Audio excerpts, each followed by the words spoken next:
Welcome to OT Tricks and Tips for Kids, where we're taking OT to the next level. My name is Katina Lottis. Remember, if you don't see your topic, just write in so that I can address it. And please don't forget to subscribe. Now let's take a look at a problem solution video. This next tip has to do with teaching your child to cut, whether they're using scissors or whether they're a bit older, say 12 and up, and you're starting to teach them some independence with making a snack. So one of the best ways to protect your kids is to actually use gloves designed for cutting. So there are wonderful commercial products, and I'll put a link up on otkidsmass.com so you can have a direct link to take a look at this.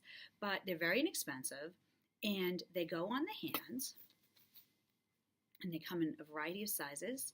And essentially, they protect the hands from any kind of direct contact with a blade, again, whether it be a scissor or whether it be a knife.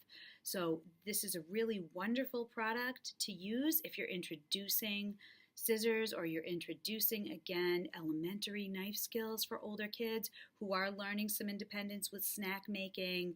They are not heat resistant, but again, they do block direct surface contact with a blade. So I would strongly recommend that you try these, especially if you have safety concerns when teaching skills.